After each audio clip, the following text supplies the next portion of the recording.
உங்களில் எவரேனும் ஒரு நோயாளியை சந்திக்க சென்றால் அவருக்கு ஆறுதலான வார்த்தைகளை கூறுங்கள்.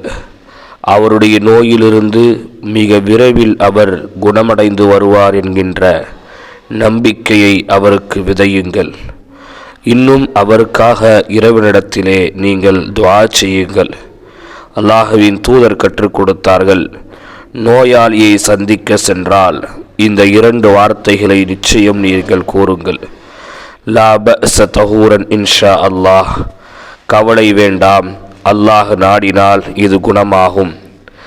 அஸ்அலுல்லாஹல் அஸீம ரப்பல் அர்ஷில் அஸீமி ஐ யஷ்ஃபீக, அஸ்அலுல்லாஹ, அல்லாஹ்விடத்திலே நான் கேட்கின்றேன், அவன்தான் ரப்பாக இருக்கின்றான், அரிஷின் அதிபதியாக இருக்கின்றான், அவரிடத்திலே உன் நோய் குணமாகட்டும் என்று நான் கேட்கின்றேன் என்று துஆ செய்யுங்கள்.